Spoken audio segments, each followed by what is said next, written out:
तो दोस्तों समय समय पर जैसे आपके लिए अलग अलग स्टॉक ब्रोकर कंपैरिजन हम लेके आते रहते हैं, उन सब कन्फ्यूजन्स को दूर करने के लिए जो भी आपको होंगी, स्पेशली बिगिनर लेवल पे जब ब्रोकर की चॉइस करना एक बहुत ही डिफ़िकल्ट डिसीजन हो सकता है। इस कंपैरिजन में हम बात करेंगे स्टॉक्सकार्ट और अपस्टॉक्स के बारे में। दोनों डिस्काउंट ब्रोकर हैं, दोनों की कंपैरेटिव अपने अपने लेवल पे पोजीशनिंग है, लेकिन आपके लिए किस लेवल पे कौन सा ब्रोकर सही रहेगा उसके लिए आप कंपनी का बैकग्राउंड, कितने क्लाइंट्स हैं उनके पास, कंपनी की कंप्लेंट्स कितनी आती हैं, कितने ट्रेडिंग प्लेटफॉर्म्स अच्छे हैं, रिसर्च कैसी है, मार्जिन कितना बढ़िया देते हैं, कस्टमर सर्विस, ऑफलाइन प्रेजेंस, उसके अलावा कौन से ट्रेडिंग प्रोडक्ट्स में आप पैसा लगा सकते हैं, ऐसे काफ़ी सारे मायने होते हैं। एक एक करके बात करेंगे ताकि डिटेल में आपकी ये समझ क्लियर हो सके। तो आइए शुरू करते हैं।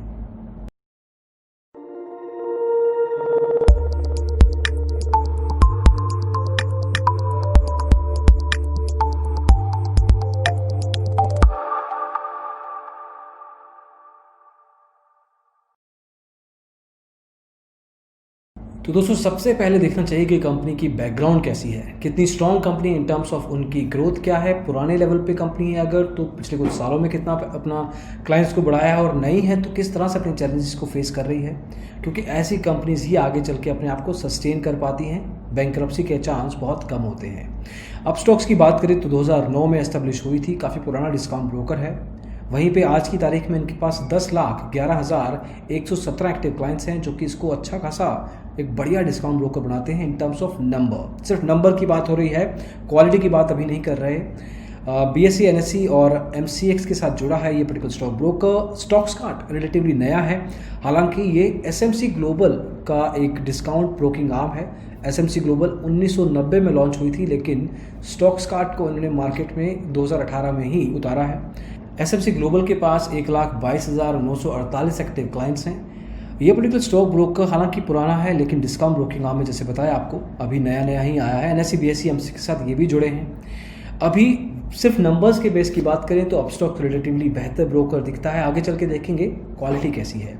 तो अकाउंट अगर आपको इनके साथ खोलना है तो उसके पैसे देने पड़ते हैं, अकाउंट ओपनिंग और अकाउंट मेंटेनेंस चार्जेस होते हैं।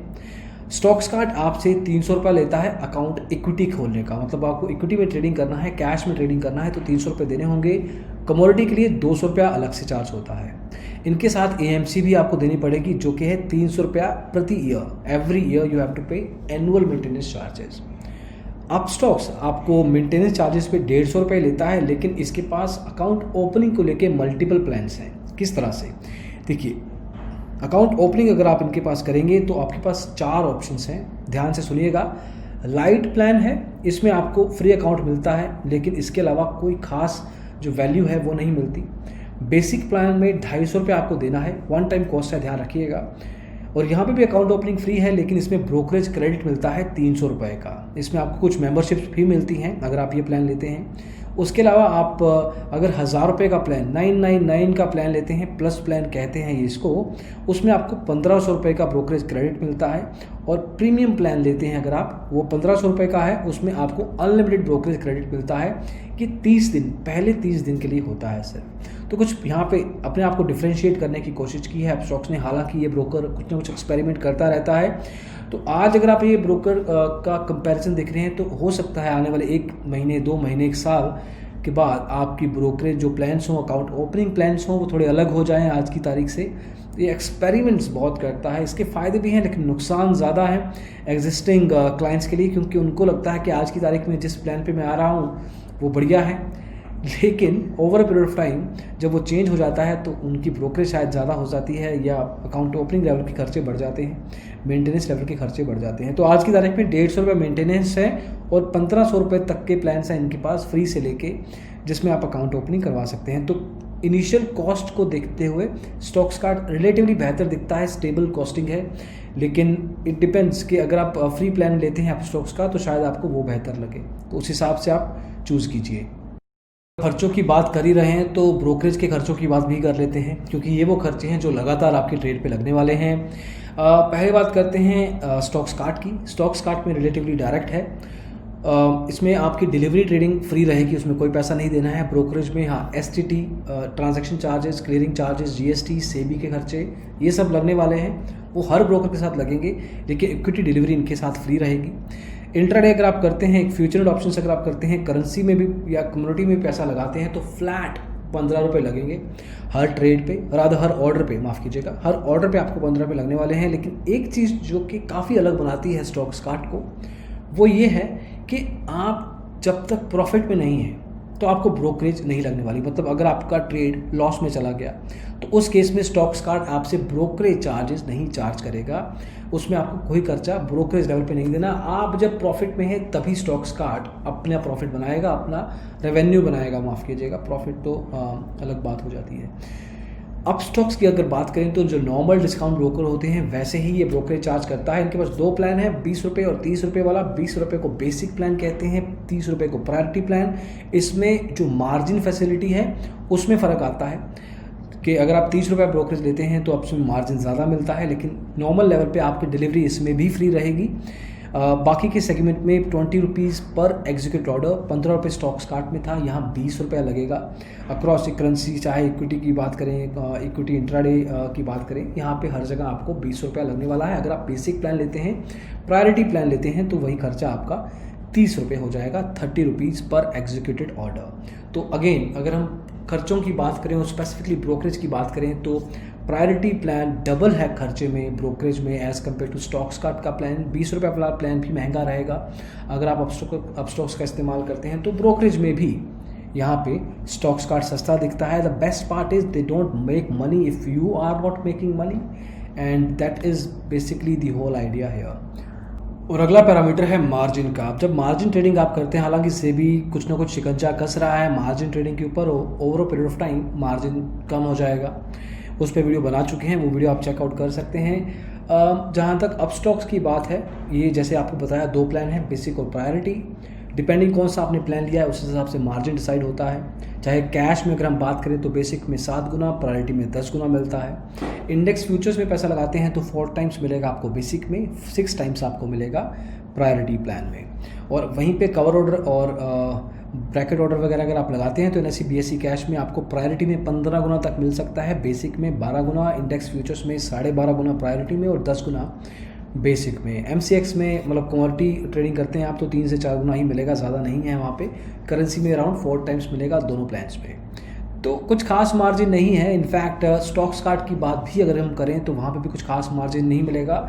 इंट्राडे में 15 गुना 20 गुना मैक्सिमम मिल सकता है कुछ कुछ स्क्रिप्ट पे, और बाकी के एरियाज़ में 3 4 5 गुना मैक्सिमम मिलेगा। तो दोनों के दोनों ब्रोकर, जहाँ तक मार्जिन की बात है, ज़्यादा आपको कुछ नहीं करने वाले, लेकिन मार्जिन एज अ कॉन्सेप्ट ही अपने आप में ख़त्म होने वाला है। मिलेगा बट एक स्पेसिफिक लिमिट तक ही मिलने वाला है। तो उस हिसाब से अपने आप को रेडी रखिए कि आपको खुद से पैसे अपनी जेब से अपने ट्रेडिंग अकाउंट में रखने पड़ेंगे। बहुत कम जो आपका मार्जिन वैल्यू है वो ब्रोकर आपको दे पाएगा ओवर पीरियड ऑफ टाइम। ये आज की तारीख में 15 से 20 गुना कम है, लेकिन फिर भी अगर आप ट्रेडिंग करना चाहते हैं, मिड लेवल का मार्जिन उठाना चाहते हैं, तो दोनों ब्रोकर ऑलमोस्ट सिमिलर है। एक तरीके से आप इनमें से किसी का भी चुनाव कर सकते हैं। तो मार्जिन लेवल पे कोई खास कॉम्पिटिशन नहीं दिखता। अगला मायना है टेक्नोलॉजी। टेक्नोलॉजी में आते हैं ट्रेडिंग प्लेटफॉर्म्स, और वो एक ऐसे एरिया है जहाँ पे किसी ना किसी लेवल पे सेल्स टीम या कोई ना कोई मार्केटिंग लेवल पे आपको बेवकूफ़ नहीं बनाया जा सकता। जब आप ट्रेडिंग करेंगे तो आपको पता लग जाएगा कि कौन सा ट्रेडिंग प्लेटफॉर्म आपके लिए एक्ट है या नहीं।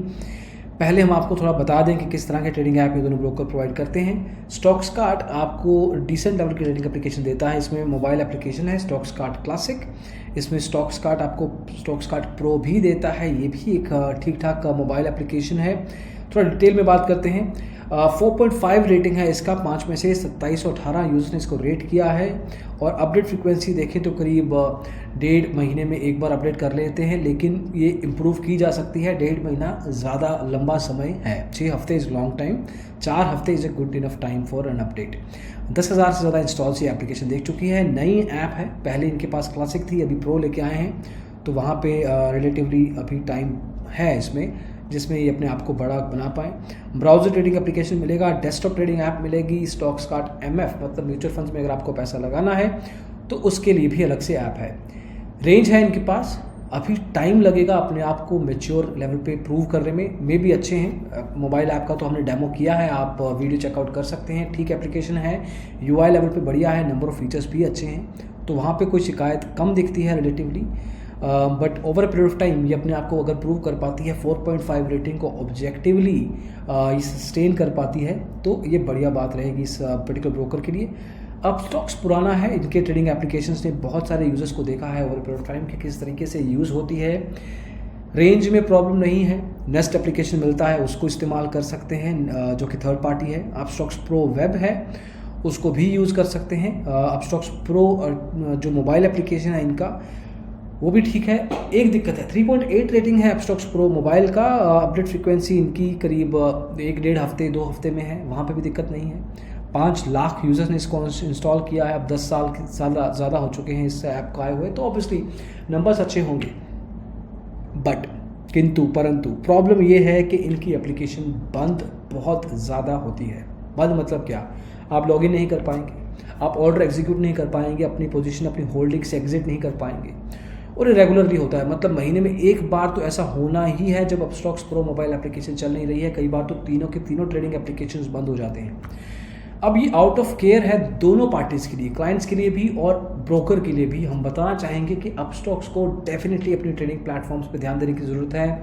जहाँ तक सस्टेनेबिलिटी की बात आती है, परफॉर्मेंस की बात आती है, यहाँ पे कोई ना कोई लेवल पे कॉम्प्रोमाइज़ नहीं किया जा सकता, क्योंकि अगर आपका एप्लीकेशन नहीं चल रहा है सर, तो सर्टेनली नुकसान क्लाइंट का होगा, ट्रेडर का होगा, जो कि देखा है हमने। काफ़ी वीडियोस भी कर चुके हैं इस पर, काफ़ी बार ट्विटर में इसका आया भी है। अभी आज की तारीख में सिचुएशन नहीं है ऐसा कि प्रॉब्लम हो, लेकिन आती है, महीने में एक आधी बार आती है। स्टॉक्सकार्ट ने शायद इतना स्केल नहीं देखा है अभी तक, लेकिन ओवरऑल लेवल पे अभी परफॉर्मेंस लेवल पे इतना बुरा नहीं है जितना स्टॉक्सकार्ट हो जाता है जब हाई ट्रैफिक होता है। कई बार तो ट्रैफिक का दिन भी नहीं है, ऑप्शन एक्सपायरी नहीं है, लेकिन फिर भी बंद हो जाती है। तो यहाँ पे प्लीज़ ध्यान रखिए अब स्टॉक्स वालों, यहाँ पे आपको ध्यान देने की बहुत ज़रूरत है। मार्केटिंग बढ़िया है, कीजिए आप, ब्रोकरेज कम दीजिए आप, मार्जिन कम ज़्यादा दीजिए आप, लेकिन जहाँ तक बात परफॉर्मेंस की है वहाँ पे सर्टेनली कॉम्प्रोमाइज़ नहीं किया जा सकता, जो आज की तारीख में ऐसा हो रहा है। तो अगर इन दोनों में से चूज़ करना है, अगर थोड़ा बहुत रिस्क ले सकते हैं आप, तो अपस्टॉक्स प्रो के साथ जाइए, वहाँ पे दिक्कत हो सकती है, हमेशा नहीं होगी। स्टॉक्सकार्ट थोड़ा स्टेबल एप्लीकेशन दिखता है। और फिर बात आती है कस्टमर सर्विस की। दोनों डिस्काउंट ब्रोकर हैं, तो कस्टमर सर्विस की एक्सपेक्टेशन थोड़ा कम रखिए। फ़ोन ऑफलाइन प्रेजेंस तो मिल सकती है, एसएमसी की मिल सकती है। अगर आप स्टॉक्सकार्ट के क्लाइंट हैं तो ईमेल आप कर सकते हैं, चैटिंग फैसिलिटी है। अपस्टॉक्स को आप फ़ोन कर सकते हैं, ईमेल कर सकते हैं, ऑफलाइन प्रेजेंस नहीं मिलेगी। चैटिंग भी कर सकते हैं, इनके पास चैटिंग फैसिलिटी है, लेकिन वो बॉट है, मतलब कि कोई मैनुअल यूज़र नहीं बैठा, आपके पास कुछ प्री डिफाइंड क्वेश्चंस हैं, उसके आंसर्स आपको मिल जाएंगे। अब चक्कर ये है कि डिस्काउंट ब्रोकर आपको अच्छी सर्विस नहीं देने वाले, ये फैक्ट है। कम पैसा इसलिए लेते हैं वो। लेकिन विद इन डिस्काउंट ब्रोकिंग अगर हम बात करें तो एसएमसी सिंस एक फुल सर्विस ब्रोकर था, तो वहाँ का थोड़ा बहुत जो कल्चर है सर्टेनली इनकी कस्टमर सर्विस में दिखता है। तो इन दोनों में से अगर मार्जिनली पिक करना हो तो स्टॉक्सकार्ट की कस्टमर सर्विस बेहतर दिखती है। छोटा ब्रोकर है अपस्टॉक से without a doubt, but service relatively बेहतर है। अपस्टॉक्स के बारे में काफ़ी शिकायतें हमने देखी हैं, यूट्यूब चैनल पे भी देखी हैं, वेबसाइट पे भी लोग बताते हैं कि वहाँ पे इनकी कस्टमर सर्विस फ़ोन नहीं उठाते हैं, ईमेल का जवाब नहीं आता है, और कई बार तो उनको आंसर ही नहीं मिलता है। तो एक तरीके से कस्टमर सर्विस इम्पॉर्टेंट है, स्पेशली जब आप ट्रेड में फंसे हों, आपको पता नहीं है क्या करना है, लेकिन आप फंस जाते हैं। तो इन चीज़ों पे आपको ध्यान देना है। ट्रेडिंग प्रोडक्ट्स में सिमिलर है, इक्विटी, कमोडिटी, करेंसी, डेरिवेटिव्स में पैसा लगा सकते हैं, म्यूचुअल फंड्स में आप ट्रेडिंग कर सकते हैं, दोनों के दोनों ब्रोकर के थ्रू। कंक्लूजन क्या है, अब किस ब्रोकर को आप चुनें, आपके लिए कौन सा ऐप्ट है। पहले बात करते हैं अपस्टॉक्स की। अपस्टॉक्स उन लोगों के लिए है जिनको हाई वॉल्यूम पे ट्रेडिंग करना है, जिनको समझ है, अपने आप से ट्रेडिंग कर सकते हैं, they don't need any help whatsoever. तो अपस्टॉक्स आपके लिए, चाहे आप बिगिनर हैं, इंटरमीडिएट हैं, एक्सपर्ट हैं, डजंट मैटर, कम ब्रोकरेज आपको मिलता है, ट्रेडिंग प्लेटफॉर्म्स की रेंज मिलती है, आप खुद से अगर ट्रेडिंग कर पाएंगे without any help, go with Upstox. Stockskart में अगर आप बिगिनर हैं, इंटरमीडिएट लेवल के भी हैं, ब्रोकरेज कम चाहिए आपको, और आपको ब्रोकर कह रहा है कि अगर आप प्रॉफिट में नहीं है तो हम भी आपसे पैसा नहीं लेंगे, और स्पेशली तब जब आपको एक रिलायबल ट्रेडिंग ऐप चाहिए और ठीक ठाक कस्टमर सर्विस, मतलब आपको कुछ हेल्प चाहिए, तो उसमें आप कस्टमर सपोर्ट हो, चाहे आप ट्रेडिंग ऐप हो, चाहे आप सर्विस की बात करें, तो वहाँ पे स्टॉक्सकार्ट को चुन सकते हैं, क्योंकि ये ब्रोकर सर्टेनली आपको वहाँ पे हेल्प करेगा। रिसर्च असिस्टेंस भी मिल सकती है, टिप्स भी मिल सकते हैं। अगर आप बात करें इनसे तो एसएमसी से ये टिप्स भी आपको प्रोवाइड करवा सकते हैं। तो इन एरियाज़ को आपको फिगर आउट करना है कि आप किस तरह के ट्रेडर हैं, इन्वेस्टर हैं, और उस हिसाब से आप इन दोनों में से अपने लिए ब्रोकर चुन सकते हैं। अगर आप स्टॉक्सकार्ट के साथ जाना चाहें तो डिस्क्रिप्शन में लिंक मिल जाएगा, आप ट्राई आउट कर सकते हैं, इट्स योर चॉइस। तो दोस्तों, स्टॉक्सकार्ट और अपस्टॉक्स के इस कंपैरिजन में बस इतना ही। होपफुली आपको ये डिटेल कंपैरिजन समझ में आया हो, ताकि आप अपना डिसीजन जो है आराम से ले सकें। अलग अलग मायनों को हमने देखा है, आपके लिए कौन सा मायना इंपॉर्टेंट है उसके बेस पे आप डिसीजन लीजिए। दोनों ऐप्स के साथ किसी ना किसी लेवल पे डेमो जरूर करके देखें, ताकि अकाउंट खोले बिना आपको पहले से आइडिया हो कि कौन सा ब्रोकर आपके लिए बेहतर प्रोविजन दे सकता है।